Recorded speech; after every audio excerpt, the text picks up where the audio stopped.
नमस्कार साथियों, मैं doctor Rajput, healing valley physiotherapy, brain and spine rehabilitation, Uttar Pradesh. साथियों, आज हम ब्रेकियल प्लेक्सस का एक और केस लेकर आए हुए हैं और ये हमारे पास शाहजहाँपुर से आए हैं और ये बहुत महत्वपूर्ण केस है। इस तरह की कंडीशन में मरीजों को बहुत ध्यान रखना है, किन किन सावधानियों को बरतना है, इसलिए ये वीडियो बनाना बहुत आवश्यक है। इनको ग्लोबल पाल्सी हुआ है। मीन्स ग्लोबल का मतलब होता है कि सारी C5, C6, C7, C8 और T1 तक सारी जो नर्व हैं वो इंजर्ड हैं। ऐसे बाइक एक्सीडेंट हो गया था। मैंने 3 महीने बाद जो है अमित मित्तल सर जयपुर ऑपरेट कराया था और उसके बाद मैंने जो वहाँ पे फिजियोथेरेपी बैठते उन्होंने जो फिजियोथेरेपी की एक्सरसाइज बताई थी सब वो मैं घर पे ही कर रहा था और घर पे करने के बाद कोई मुझे भी लगभग 12 महीने हो गए हैं, कोई लाभ नहीं मिला। आपका चैनल पर मैंने यूट्यूब पे देखा, आपसे बात हुई, जानकारी हुई और आपके यहाँ का रिस्पांस भी बढ़िया मिल रहा है लोगों का। अच्छा, आपको जैसे कि जो पेशेंट बहुत सारी एक भ्रम है बहुत बड़ा जी कि सर्जरी के बाद कम से कम 12, 13, 14 महीने, 18 महीने इंतजार करना चाहिए, मूवमेंट आएगा कि नहीं आएगा। इस बारे में आप अपने जो फिजिकल से इंजर्ड लोग हैं उनको क्या कहना है? सर, हमारी तो राय है कि हम भी सर गुमराह थे, हमें भी ये जानकारी नहीं थी और शायद जो एक्सीडेंट है जिसको चोट लगती है अमूमन लोगों को जानकारी नहीं होती है।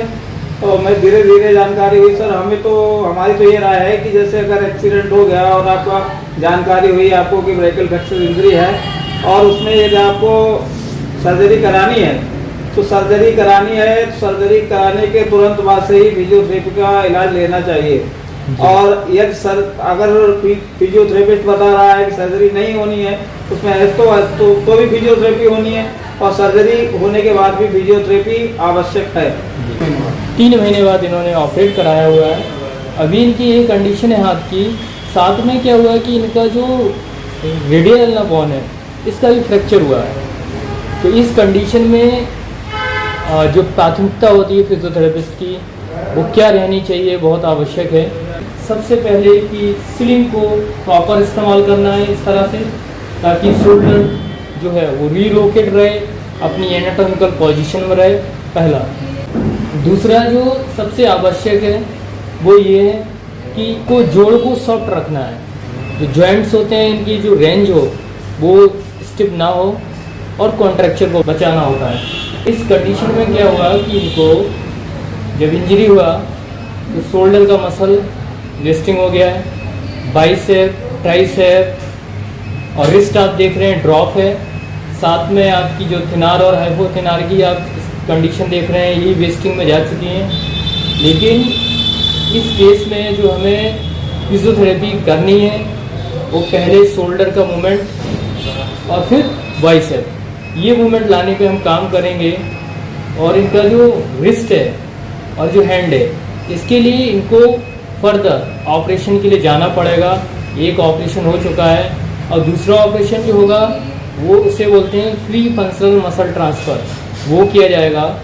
इससे पहले हमें इसका मूवमेंट इसका लाना बहुत आवश्यक है। लेकिन उसके लिए हमारे लिए सबसे महत्वपूर्ण जो आवश्यक था वो ये कि जो सुपिनेशन एंड प्रोनेशन, तो इनका सुपिनेशन और जो प्रोनेशन है वो पूरा जो प्रॉक्सिमल जॉइंट्स हैं डिस्टल दोनों स्टिफ हैं। इस वजह से इनका सुपिनेशन प्रोनेशन नहीं हो रहा है। और इस कंडीशन में यदि इनका हम ये मूवमेंट लाते भी हैं और ये भी लाते हैं और रेंज नहीं खोल पाते हैं तो भी सफलता नहीं मिलेगी।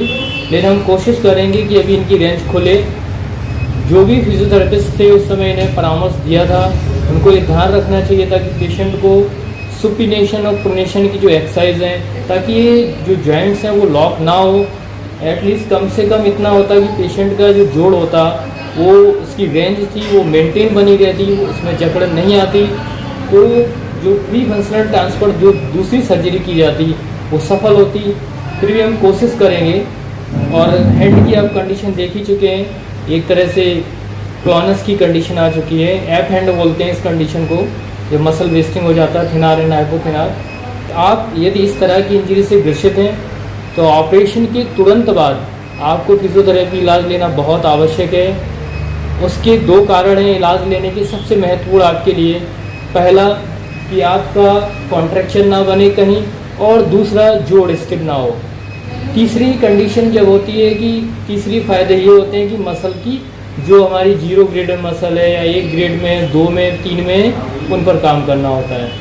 तो इस कंडीशन में हम जॉइंट्स को यदि फिजियोथेरेपिस्ट इसमें परामर्श अच्छा देते, न्यूरो सर्जन अच्छा देते या माइक्रो हैंड सर्जन, तो ये जोड़ कम से कम इनकी जो रेंज थी वो मेंटेन रहती।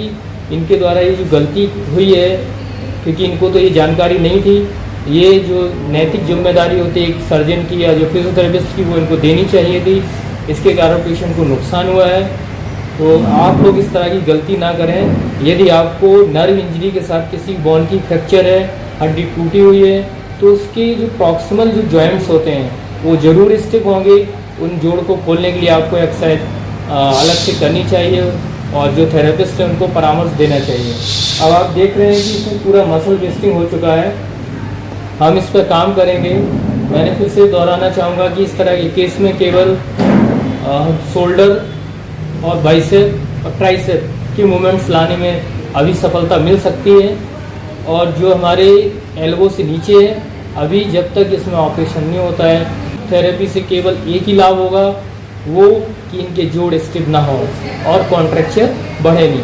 मूवमेंट में यहाँ से कोई फ़ायदा नहीं होगा, लेकिन प्रॉक्सिमल फ़ायदा होने की संभावना है।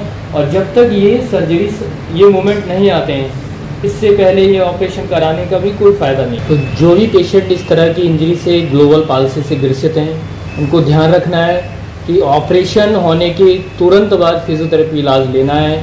उससे ये फ़ायदे होंगे कि आपकी जो मसल वेस्टिंग उसको हम रोक पाएंगे, शोल्डर की जो पोजीशन है वो उसी एनाटॉमिकल कंडीशन में रहेगी, साथ में जॉइंट सॉफ्ट रहेंगे। तो फिजियोथेरेपी बहुत ही आवश्यक है। और ये ग्लोबल पाल्सी के जो मूवमेंट होते हैं कभी एक ऑपरेशन में नहीं आते हैं, इसमें 1 से 2 या 3 ऑपरेशन होते हैं। और इसमें फिजियोथेरेपी आपको एक ऑपरेशन कराया उसके बाद फिजियोथेरेपी करानी, दूसरा ऑपरेशन हुआ फिर फिजियोथेरेपी करानी, दोनों आवश्यक हैं, सर्जरी और फिजियोथेरेपी। तो दोनों बहुत महत्वपूर्ण हैं। जितना आवश्यक सर्जरी है उतना ही आवश्यक फिजियोथेरेपी है। एक दूसरे के बगैर सहयोग से पेशेंट की रिकवरी आना संभव नहीं है। तो आप इस तरह की इंजरी से ग्रसित हैं तो अपना समय व्यर्थ ना करें। नज़दीकी कोई अच्छा योग फिजियोथेरेपिस्ट मिले तो वहाँ फिजियोथेरेपी अवश्य लें। जय हिंद, जय भारत।